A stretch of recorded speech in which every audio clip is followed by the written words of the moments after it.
Sekta ya ũgima wa mwĩrĩ nĩ ĩmwe ya sekta iria ibatie gũkorwo igacĩrithĩtio na njĩra ĩgwete na gũtigĩrĩra mũingĩ wa bũrũri nĩ ũrona motungata makinyanĩru ma ũgima wa mwĩrĩ mategũthĩnĩka.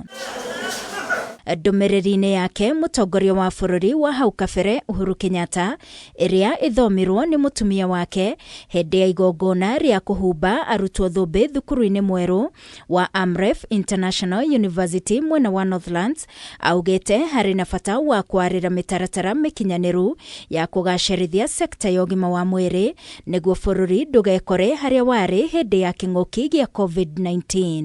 The pandemic highlighted the importance of an efficient, effective, and all-inclusive primary healthcare system. We had to re-strategize as a country and as a continent at large. I'm sure you all clearly remember the whole vaccine saga. As a continent, we had to wait.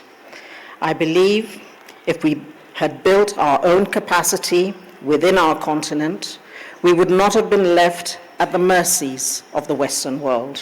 Thukuru ũyũ wa AMREF International ũrĩa ũrugũririo oro ũmũthĩ wakĩtwo mũgũnda-inĩ wa Northlands thutha wa President Uhuru Kenyatta kũneana mũgũnda wa eka 50 wa gwakwo thukuru ĩrĩ ta njĩra ĩmwe ya gũteithia mũingĩ. Today, the vision has become a reality.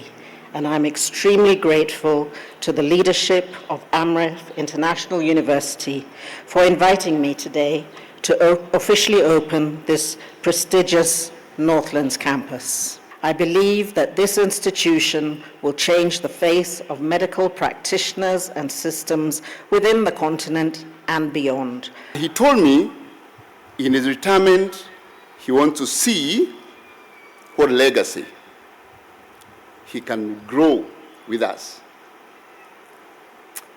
And he had some ideas. But I told him, Excellency, having watched how Her Excellency, the First Lady, has been so passionate about maternal health, give us 50 acres of land in Northlands,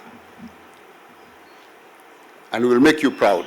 Oho ndũmĩrĩri-inĩ ĩno ya President Uhuru Kenyatta nĩ anĩrĩire gũteithĩrĩria arutwo 10 arĩa matarĩ na ũhoti na njĩra ya kũmarĩhĩra mathomo mao. We can all agree that sustainable healthcare cannot be imported. It must begin with us. I encourage you to conduct research that transforms the lives of people and innovators who dare to innovate for the benefit of all. In support of this, I would wish to pledge 10 scholarships to the most deserving students. We have not just developed laborers, but transformative thinkers, agile professionals who are able to survive in any sector, irrespective of their degrees. Thukuru ũyũ ũrĩ na arutwo 3,872. Ngĩribotera Kameme TV niĩ njĩtagwo Wangui wa Mũirũrĩ.